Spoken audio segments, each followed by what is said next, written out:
High, কেমন আছো? আশা করছি ভালোই আছো। আমিও বেশ ভালো আছি। মিষ্টি মিতা লাইফস্টাইলে তোমাদের সবাইকে ওয়েলকাম।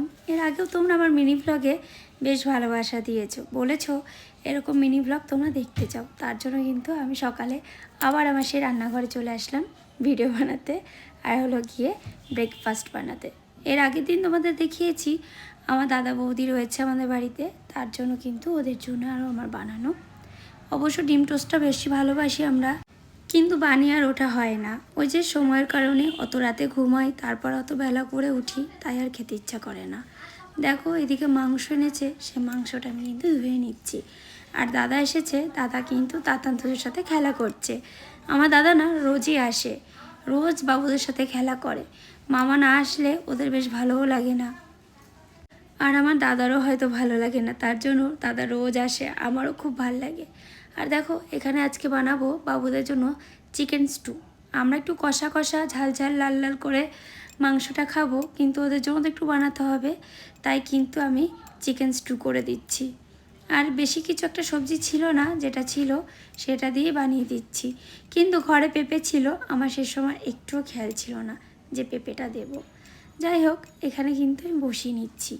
1 বছর আগে এই রেসিপিটা তোমরা আমার কাছে অনেকবার চেয়েছো, কিন্তু আমি করেছিলাম এডিটিংয়ের কারণে আমি আর তোমাদেরকে শেয়ার করতে পারিনি। সেই ভিডিও এখন আর আমার কাছে নেই, ভিডিওগুলো আমার ডিলিটও হয়ে গেছে। তাই দেখো ওদের চিকেনটা কিন্তু প্রায় হয়ে এসছে, সিটি দিলেই চিকেনটা রেডি হয়ে যাবে। আর এটা সত্যি খুব ভালো লাগে, খুবই একটা হেলদি খাবার, আর ওরা বেশ ভালোও খায়। আর এদিকে আমাদের জন্য রান্না করব, এটা শুধু আমাদের জন্য না, এটা আমার ছেলেরাও খাবে, লক্ষ্মী লোটে শাক ভাজা। তো এই শাক ভাজাটা বেশ ভালোই লাগে, রসুন ফোড়ন দিয়ে পেঁয়াজ দিয়ে করি।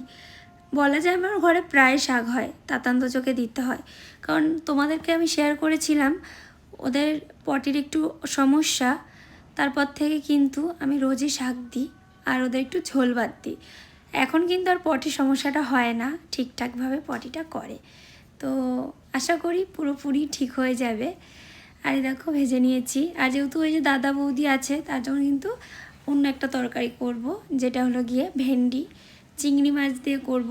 এই তরকারিটা না আমার মার কাছ থেকে আমার শেখা বললে হয় না, মা বানিয়েছে, আমি খেয়েছি, সেইভাবেই বানিয়েছি।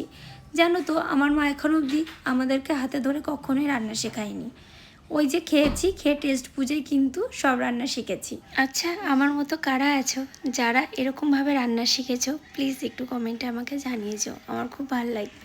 আর হ্যাঁ, কিছু রান্না কিন্তু মার কাছ থেকেই শিখেছি। এখনও অবধি কোনো অন্য খাবার খেতে ইচ্ছা করলে মাকে ফোন